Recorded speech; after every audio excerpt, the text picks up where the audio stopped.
Bien,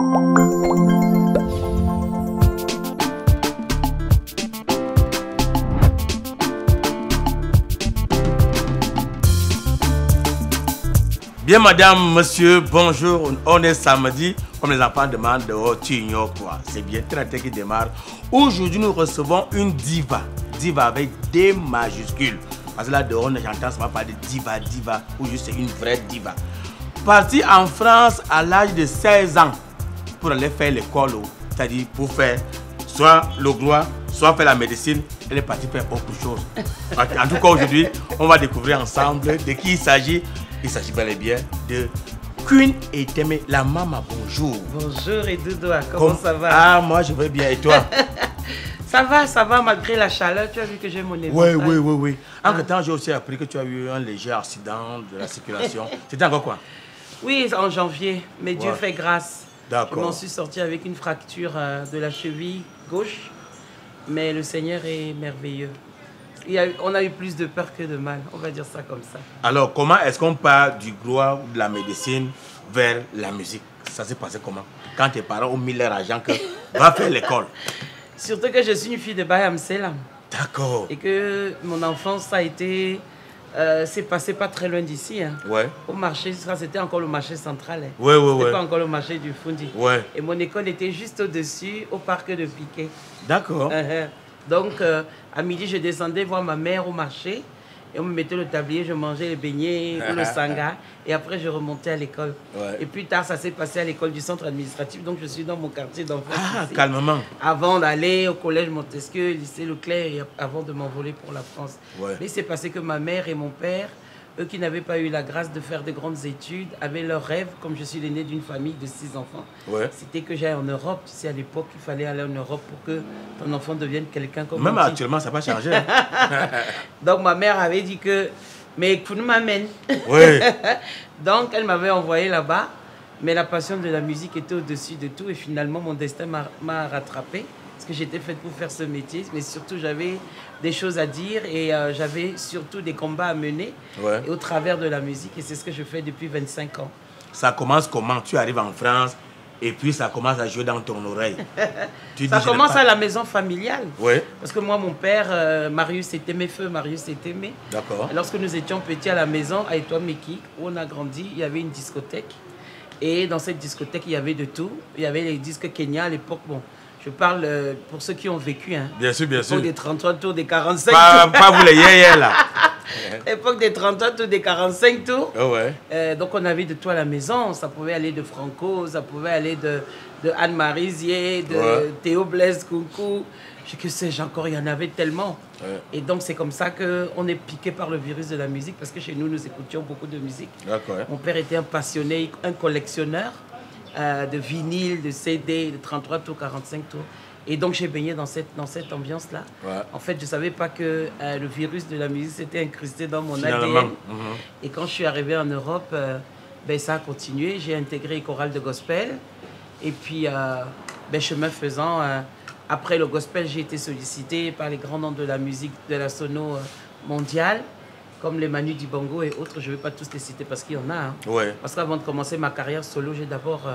passer beaucoup d'années derrière les autres. Hein. D'accord. C'est pas comme maintenant où tu vois les jeunes, ils font leur carrière dans la chambre avec la boîte à rythme. Tout de suite là. Et puis ils ont 1 million de vues et puis la carrière commence et puis ils font le buzz. Ouais. À notre époque.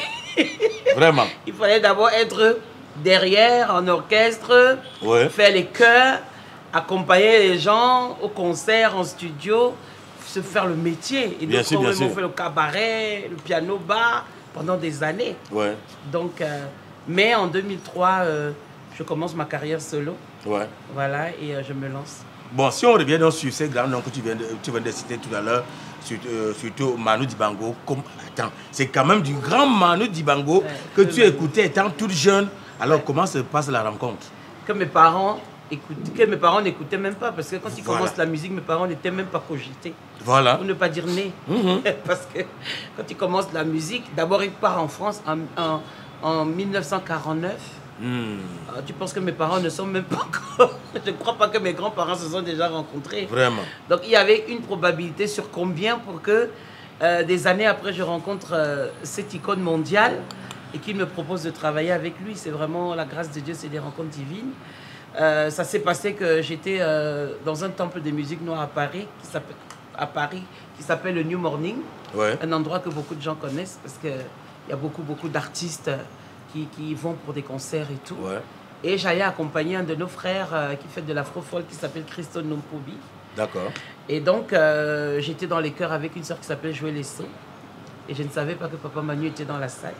Lui qui aimait bien de temps en temps venir aussi dans d'autres concerts, s'asseoir un peu au fond de la salle, incognito. Et je ne savais pas qu'il nous regardait pendant que nous étions sur scène. Et moi, passionné avec mon asiko folk et tout.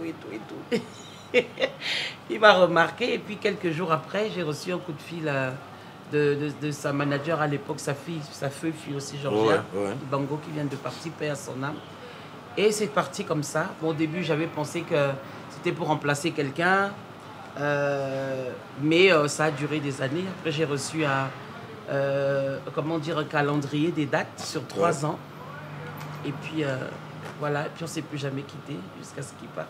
Alors, avec Manu, il y avait aussi Cécile Dipoko. Qui arrive avant? Cici arrive avant. Ma Cici, comme je l'appelle. Alors, Cici, elle était avec une autre grande sœur qui s'appelle Florence Titi. Voilà. Épouse Feu Nimagnon. Donc, c'était les premières vagues. Ensuite, il y a eu les Charlotte Bango. Et puis, nous sommes arrivés après. Alors, quand tu reçois ce coup de fil, ton cœur te dit quoi? Mon cœur me dit que c'est une farce. Voilà. Mon cœur me dit que c'est une farce. Parce que quand même. Parce qu'on nous avait dit que dans ce métier, il faut être quelqu'un, il faut connaître quelqu'un, il faut avoir les pistons, les il faut être dans les choses. Les gens racontent des choses. Oui, donc je me dis que c'est bizarre. Moi, la petite fille de bar, quand même. Je connais Manu. Manu. Je ne rêvais même pas. Donc, il m'appelle comment? Donc, je m'en vais aussi comme ça. On ne sait jamais. On ne sait jamais. Après, j'arrive chez lui à Champigny. Il est assis derrière son piano. Et puis j'entends « Bonne arrivée, ma fille. » Et donc... tu as la chair de poule. J'ai lâché, je me dis que... Et puis j'étais toute intimidée. Et puis il me dit « Est-ce que tu sais chanter quelque chose ?» Je se mets au piano. Je dis « Oui, Malaika. » Il me dit « Dans quelle gamme ?» Je dis « Oui, Do. » Il me donne un Do. Puis je commence à chanter. Après, je glisse sur Sango Yesu Christo. Il me dit, vraiment, c'est pas mal. Et donc, après, le management m'a envoyé le répertoire. À l'époque, notre chef d'orchestre qui était Feu Noël Ekwabi, Papno. Donc, c'était lui qui devait s'occuper de la partie. Voilà ce que tu dois faire, voilà ce que tu dois faire, voilà ce que tu dois faire. Et pour la première fois de ma vie, j'ai compris ce que c'était le métier de manière professionnelle. Parce qu'il fallait que je travaille un répertoire en quelques jours. Parce que les dates étaient déjà là. Voilà. Et donc, ça m'a mis le pied à l'étrier pour comprendre que c'était pas du jeu, que c'était vraiment un métier. Et quand tu sors de là, tu appelles le pays? Et quand je sors de là, non. Mes parents n'ont pas su tout de suite que je faisais la musique parce que je me cachais. Voilà. Ma mère ne voulait pas en entendre parler. Tu as dit vraiment que toutes mes dépenses, toutes mes énergies, tous mes sacrifices, tu as fait quoi? Quelle bonne musique. Vraiment. La maman mère... a repenti, elle vient encore? Oui. On te dit bonjour. Tu n'as pas perdu, hein?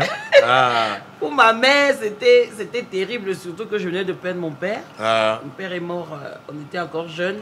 Ma mère est restée veuve à 36 ans avec 6 enfants. Se battre seule. Donc, et puis les Sengaba nuit de tout l'espoir était sur moi. Voilà que je débarque avec mon histoire de musique. Ma mère s'est dit que ça y est, c'est la fin. Non, tu es perdu. C'est pas possible. Surtout qu'on entendait des choses, que les artistes fument le banga, d'autres se droguent, les filles sont des prostituées. Il y avait une image vraiment pas très luisante de l'artiste. De l'artiste. Alors, au finish, un jour, ma mère a fini par savoir que... Puisqu'elle m'a vu à la télé. Et puis, avec qui? Avec qui? Elle m'a vu à la télé.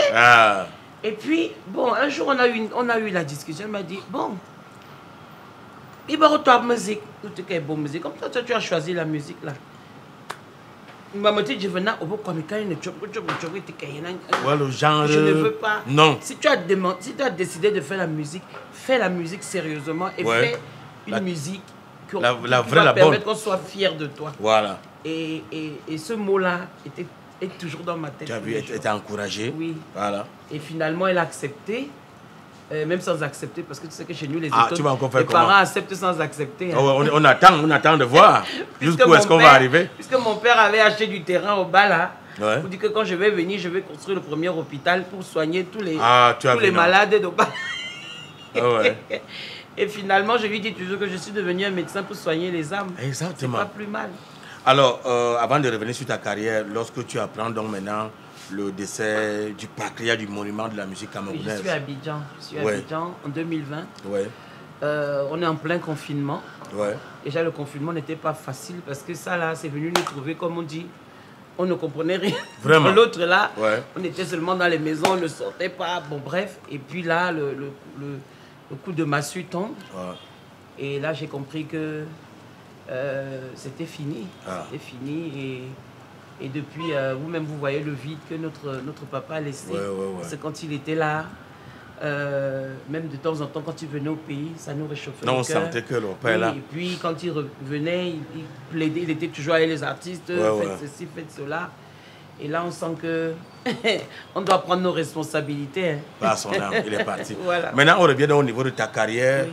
Alors, pourquoi avoir choisi surtout le gospel? Je n'ai Quand pas on sait que les bêtis, les étonnes, c'est Nyam, le Kambi, poussé, tout ça là. Les commodes. Les commodes, voilà. Ouais. Je n'ai pas choisi le gospel, c'est le gospel qui m'a choisi. Ouais. Parce que moi, j'ai commencé à chanter dans les chorales depuis toute jeune. Ouais. C'est vrai qu'après, j'ai été sollicité, comme on disait tantôt, par les grands noms de la musique séculaire. Donc, j'ai été faire des tournées, mais le gospel a toujours été présent. Ouais. Que ce soit dans ma voix, que ce soit dans ma vie. Parce que le gospel, ce n'est pas que la musique, c'est d'abord l'évangile. Ouais. C'est un mode de vie, c'est un mode de pensée avec des valeurs. Ouais. Et je pense que ceux qui me suivent depuis le début de ma carrière comprennent très bien que ma carrière est basée sur des valeurs, puisque j'ai toujours un canevas et je touche du bois. Je suis très peu sortie de ce canevas. C'est vraiment porter les valeurs, surtout au niveau de la femme, parce qu'au-delà de ma carrière, je suis aussi une femme leader. Ouais. Et je suis beaucoup impliquée dans la société civile depuis plus de 15 ans sur des plateformes d'autonomisation des femmes, de promotion du leadership féminin. Et je suis membre d'une organisation qui s'appelle le Réseau mondial des femmes d'impact. Ouais. Donc je suis la conseillère spéciale de la présidente mondiale et la présidente des conseillères. Et maintenant je vais passer chancelière. Alors vous faites quoi là-bas exactement? Ben, là-bas, nous faisons la promotion des femmes, du leadership. Nous battons pour outiller, équiper les femmes, pour les encourager à occuper des postes importants. Pas pour se rebeller, hein? Non, pour les encourager, pour leur dire qu'elles sont capables de le faire. Parce que la femme, tu sais, au bout d'un moment, à force d'entendre que la femme est toujours à la cuisine et tout, beaucoup ont le potentiel, mais elles n'osent pas. Voilà. Ou alors elles ne savent pas comment commencer. Voilà. Donc on est là, on les outille, on a des forums, on a des formations, on a même des sommets, comme là bientôt on a un sommet au Bénin, le 24 et 25, dans le cadre de la fête des mères. Nous faisons un sommet mondial, international, où nous faisons venir tous les 24 pays de notre organisation, plus d'autres pays qui viennent. Donc pendant ces sommets, nous avons des panels sur des thèmes précis, parfois en rapport avec les ODD, donc les objectifs de développement durable, et parfois avec des thèmes qui nous touchent au quotidien. Et après, nous prenons des résolutions que nous essayons d'implémenter dans les pays, à tous les niveaux, même dans les familles. Et nous accompagnons aussi les femmes entrepreneurs, donc à travers le réseautage, à travers la recherche des financements. Et nous voulons que les femmes changent de mentalité. Donc nous travaillons sur le changement de mentalité à travers le coaching. Et nous travaillons surtout sur la mutualisation des talents et sur la solidarité féminine. Nous amenons les femmes à comprendre qu'elles doivent travailler ensemble et que la femme ne doit plus être un loup pour la femme. Nous sommes menacés là, nous les hommes? Non, pas du tout. On travaille avec les hommes. Les hommes nous aident. Alors, quand on parle de ta carrière solo maintenant, tu es déjà à combien d'albums? Alors, j'ai déjà fait 6 albums et demi. Je dis et demi parce qu'il y a le demi, c'est un single qui annonce le 7e. D'accord. C'est vrai que ma carrière musicale est un peu atypique. Ouais. C'est pour ça que les gens ne comprennent pas très bien Parce que moi, j'ai plusieurs cordes à mon arc. Exactement. La musique est d'abord le socle, c'est vrai, c'est ma passion. Ouais. Mais ma passion est vite passée à d'autres sollicitations. Ouais. Par exemple, j'ai monté une école de coaching vocal qui s'appelle l'Institution panafricaine de la voix, en abrégé IMPA. Elle est basée où? Elle est basée, c'est une école mobile. D'accord. Donc, je vais dans les pays, Là, par exemple, je pars au Bénin au mois de mai, donc pour le sommet, et j'en profite pour faire un masterclass et donner un concert. Et les gens peuvent m'appeler, ça peut être, au début c'était que les artistes, maintenant il y a les entrepreneurs, même maman à la maison peut être amenée à me solliciter, parce que maman peut être amenée à participer aux réunions familiales, et parfois les gens n'ont pas une aisance de la prise de parole en public. Disons qu'il y a des gens qui perdent leurs moyens quand ils doivent parler en public. Ouais. Donc, comme on sait qu'il y a des gens qui n'ont pas souvent assez de mégas, est-ce qu'on peut déjà avoir ton contact maintenant là? Oui. Des gens qui peuvent te solliciter pour ce coaching, qui peuvent avoir besoin de toi. Beaucoup de choses, oui. Ouais. Donc le 6. Le 6. 93. 93. 29. 29. 75. 75. 99. 99. 6. 93. 93. 29. 29. 75. 75. 99. 99. Et les gens peuvent aussi m'écrire via mon email. Ouais. La diva Queen est aimée en un mot. Ouais. La diva Queen, Queen. Ouais. Est aimée sans accent. D'accord. Voilà, la diva Queen est aimée @gmail.com. D'accord. Entre-temps, tu restes beaucoup en Côte d'Ivoire. C'est quoi ce choix? Parce que j'étais fouillé pour t'avoir. C'est pas seulement en Côte d'Ivoire. Ouais. On va dire que depuis que je suis rentré de l'Europe, parce que je suis quand même rentré de l'Europe depuis 2009. D'accord. Ça fait quand même 14 ans. Ah. Et pendant ce temps-là, je ne fais qu'écumer les pays africains. D'accord. Je suis d'abord posé au Bénin, j'ai fait 5 ans au Bénin. Après, je suis revenu au Cameroun 1 an et demi. Après, je suis reparti à Abidjan. Après, je sillonne l'Afrique. Parce que l'Afrique est tellement immense et regorge tellement de potentialité et de richesse que tu ne peux pas te permettre de rester seulement au Cameroun. Toi-même, tu es un enfant de la Côte d'Ivoire. Je suis tes sorties et tes allées venues là-bas. Hein. Et donc, le Parlement du Rire et tout, j'entends parler. Voilà. Donc, je suis entre le Cameroun et la Côte, plus au Cameroun maintenant quand même, parce qu'il y a beaucoup de choses à faire. D'accord. Mes fonctions et tout le travail que j'ai à faire, il faut noter que j'ai été directrice pays de la Journée mondiale de la culture africaine afrodescendante pendant des années. Et maintenant, je suis au bureau exécutif du RAPEC, le réseau africain des promoteurs et entrepreneurs culturels. Tu t'en sors? Je m'en sors. Ah. Qui est donc la structure qui coordonne la JMCA depuis 2019, puisqu'elle a été reconnue par l'UNESCO, votée par 193 pays.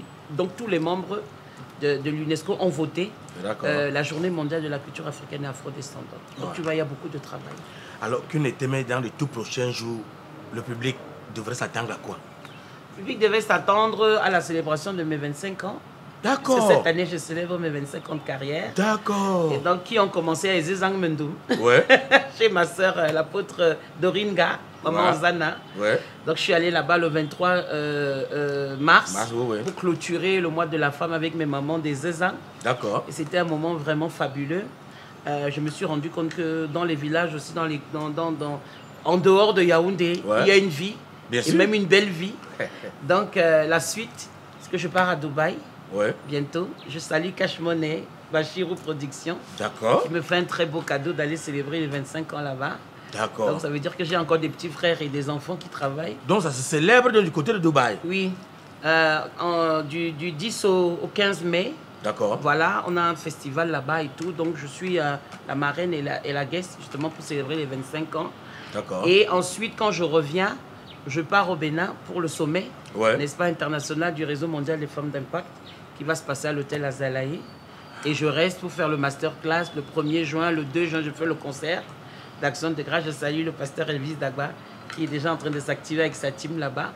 Et quand je reviens, c'est pour préparer la célébration grand public. Parce que les gens m'ont dit que mais Queen, tu es parti à Ezezang, mais tout le monde n'était pas là-bas. J'ai dit que non, c'était juste pour dire merci à Dieu.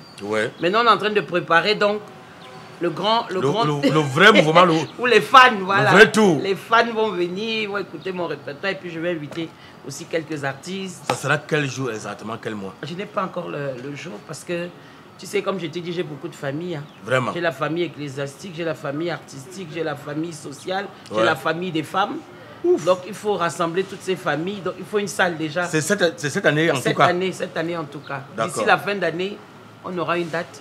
Ouais. On peut faire ça bien. Donc avis aux partenaires, aux sponsors. Si vous aimez Queen et Témé, venez coller votre image et permettez que nous puissions faire un grand concert. Voilà, c'est le moment pour nous de te demander maintenant de t'adresser à ceux qui te suivent actuellement par rapport à tout ce que tu veux faire, tout ce que tu as eu à faire, des conseils que tu peux donner parce qu'on tire vers la fin de cet entretien. Merci et Doudou, waouh, le temps est vite passé. Ah, c'est comme ça, hein? C'était ça va vite. Je voudrais saisir cette opportunité d'être sur le plateau des Doudois pour remercier tous mes fans, tout le peuple camerounais qui m'a toujours porté. C'est vrai que ma carrière est un peu atypique, les gens se demandent où je suis. Je suis une femme très discrète, malheureusement j'ai un métier public. Et je voudrais aussi remercier tous ceux qui sont impliqués dans ma carrière, que ce soit les musiciens, les arrangeurs. Je salue mon frangin chéri Ruben Binam, le maestro, n'est-ce pas, qui fait des choses extraordinaires à travers le centre culturel Ubuntu, qui est vraiment devenu notre QG maintenant. Exactement. Et toute la famille qui est là-bas.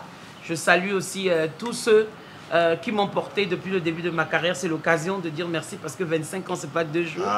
Et Dieu nous a fait grâce. On est en vie. On est toujours... Il y a beaucoup qui sont partis. Ouais. Mais c'est important de rendre grâce à Dieu. Et je leur dis que le meilleur reste à venir. Nous voulons faire un grand concert pour comment dire, tous les fans, pour tous ceux qui aiment ma musique. Donc je lance un vibrant, comment dire, je sollicite les partenaires, que ce soit les sponsors, que ce soit les mécènes, si quelqu'un sent qu'il peut faire quelque chose, parce que je veux faire quelque chose de bien. Les gens savent que moi, quand je veux faire quelque chose, ou je fais ou je ne fais pas. D'accord. C'est pour ça que les gens me disent, ça a dû, mais fait, je ne veux pas le faire comme ça. Je veux faire quelque chose de bien. Ouais. Donc, je sollicite tous ceux qui peuvent de me contacter. S'il y a des producteurs, s'il y a des promoteurs qui sentent qui peuvent soutenir cet événement, mais ça sera avec plaisir. Et puis, je salue toute ma famille. Je dis merci à tous mes enfants. Je ne peux pas tous les citer, j'en ai tellement à travers le monde. Je salue ma présidente mondiale, Madame Edith Marley Zadjanou, ma présidente mondiale du RMFI. Je lui dis que ce sommet sera juste waouh et qu'il ne faut pas se décourager. Il faut tenir, il faut tenir, il faut tenir. Et à toi, Doudou, je te dis bravo, félicitations à toute ta team. Tu vois, on dit que les Camerounais ne se prennent pas en main, n'ont pas de talent.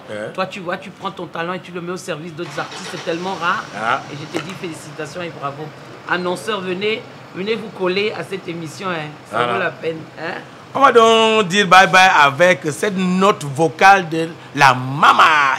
Quant à nous, on se dit rendez-vous samedi prochain à la même heure. C'est peut-être à dire une Témé, la maman.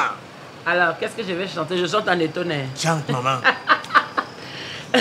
Idingine nganga kite kani udinge mo nyanga mo de ya dinge wa idingine nganga kite kani udinge mo ngo edutwa idingine nganga kite kani wonongala na miselo turu woda idingine nganga kite kani ke